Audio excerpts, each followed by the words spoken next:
kasaysayan kasi ng Culion, kung mapapansin, ito ay naging isang untouched community. Ibig sabihin, sa pagdaan ng panahon, ang mga natural resources dito ay hindi talaga siya nagalaw o hindi siya nasira dahil nga siguro doon sa isang quote na kinatakutan ang bayan ng Culion.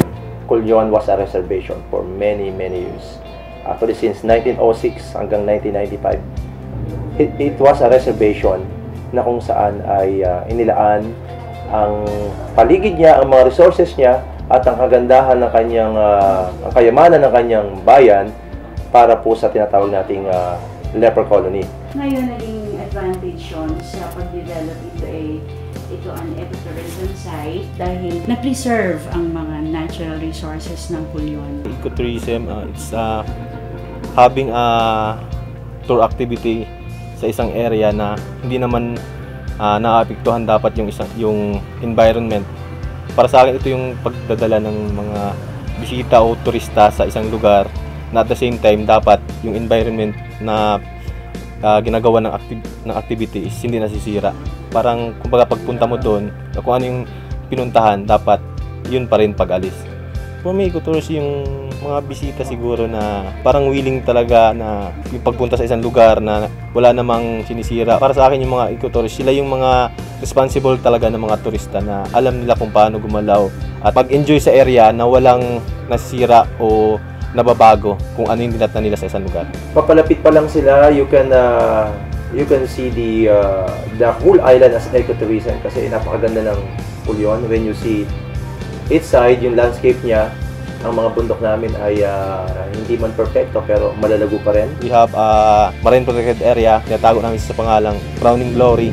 Then next is yung meron kami dito ng reservation area sa may Baldat, sa may part ng Baldat na kung saan doon kami nagtatanim ng mangroves. Meron pa kami dinevelop na marine protected area somewhere in malapit sa Malcapuya na sa ngayon nasa process kami kung paano namin mapapalagaan pa yung mga corals doon. Here in Culion, meron kaming mangroves planting na ginagawa namin. So, yung mga bisita o yung mga tourist pumupunta dito na nagbabayad na sila just to come here tapos tumutulong pa sila na magtanim ng mangroves.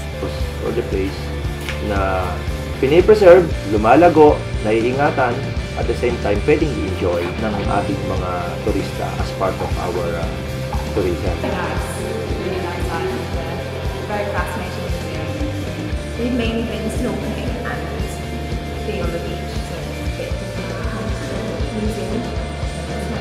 Culion is really fascinating and wonderful.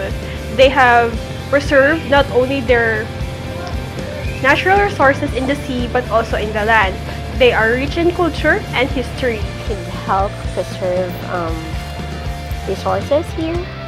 They could help preserve the marine life, or probably even just by planting mangrove, we can totally save marine life. And so in the future, it doesn't get ruined that bad. And, when we come back, there's still a lot of fishes and a lot of marine life here.